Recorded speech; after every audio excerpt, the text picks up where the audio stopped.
You must have heard of Batman vs. Superman, the blockbuster clash of two legends. But what if I told you the story we got was never supposed to happen? Before Hollywood rewrote it into a CGI spectacle, there was another plan, and it was bold enough to reshape the entire superhero genre. Today, we delve into the untold story of the original Batman vs. Superman, the version you were never meant to see. Asylum. Before Batman vs. Superman hit theaters as the superhero showdown we know today, it was something else entirely. Hidden in plain sight during I Am Legend is a Times Square poster teasing a film that was once very real and nearly changed everything. In the early 2000s, Warner Brothers was developing a film codenamed Asylum with legendary director Wolfgang Petersen. He was known for The Never-Ending Story and The Perfect Storm, set to helm the project. The script was originally penned by Andrew Kevin Walker, C7N, and later revised by Akiva Goldsman. And the marketing plan? Pure shock value. The movie would be promoted as Batman and Superman, teasing a heroic team-up. But just a week before release, all the posters and ads would switch, and it was designed to catch audiences off guard and create a media frenzy. The famous poster in I Am Legend wasn't just a fun Easter egg. Goldsman, who had worked on both Asylum and I Am Legend, included it as a nod to the real project Warner Brothers had been planning. The question wasn't whether Batman and Superman would clash, but how. The story behind Asylum.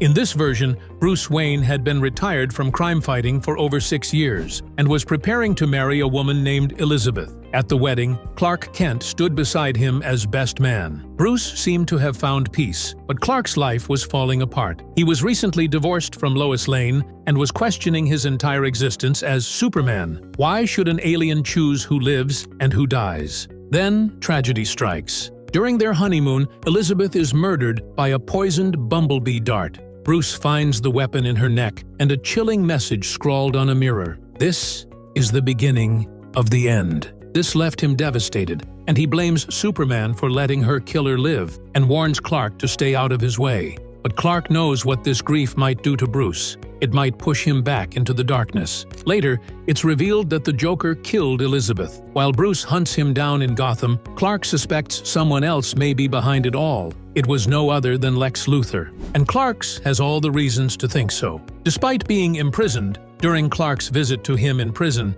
his cryptic replies only deepen the mystery. Eventually, Batman corners the Joker and prepares to kill him until Superman intervenes. What follows is the ultimate face-off. Batman, armed with a kryptonite-laced batsuit, going toe-to-toe with the Man of Steel. But in the end, the truth emerges. Elizabeth had been manipulated by Lex all along. Her death was part of Lex's plan to drive Bruce to murder Superman. But the good thing is that neither hero gives Lex what he wants. But with Lex's plan exposed and the original story's emotional arc complete, the focus shifted back to who would bring these legendary characters to life on screen. The original cast.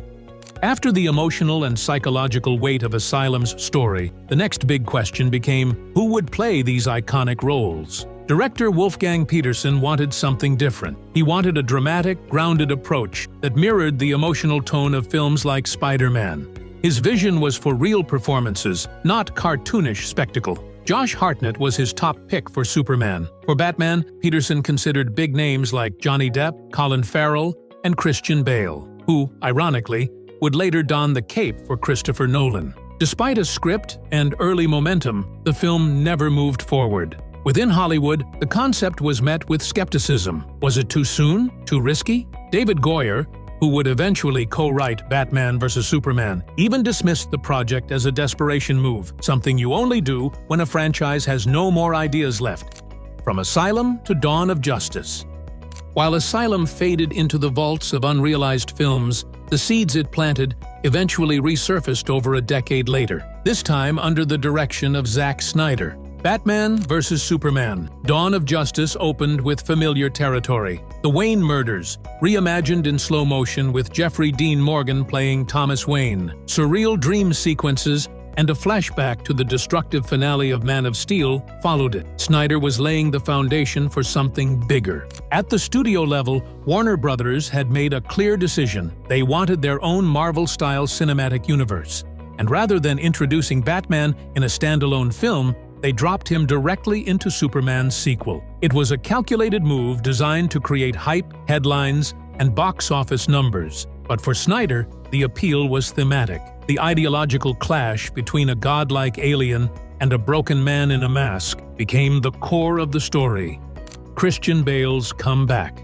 But before Ben Affleck entered the picture, there was one more idea on the table: bring back Christian Bale. Warner Brothers was eager to carry forward the success of Nolan's Dark Knight trilogy, but Snyder pushed back. Bale's arc had concluded in The Dark Knight Rises, and reviving that version of Batman would mean undoing the closure fans had accepted. At one point, Snyder even considered casting Bale in a completely different role. It was a symbolic break from the past, but ultimately, it didn't happen.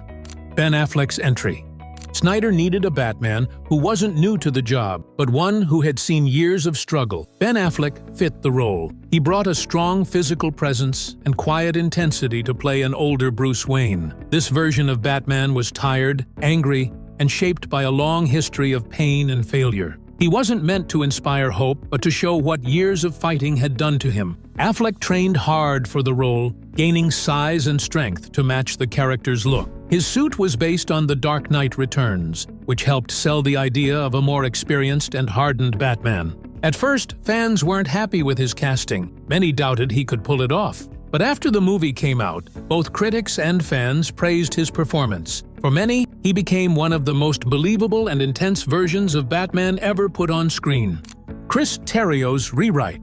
Originally, Batman vs. Superman was to be written by David Goyer, but once Affleck joined the project, he recommended bringing in Chris Terrio, the Oscar-winning writer of Argo, to reshape the script. Terrio's job was to give the film more emotional complexity and thematic depth, and to challenge some of the studio's darker instincts. One studio mandate, for example, was to have Batman brand Lex Luthor at the end. Terrio fought against it. To him, Bruce's arc only made sense if he started from a place of vengeance and ended with self-awareness.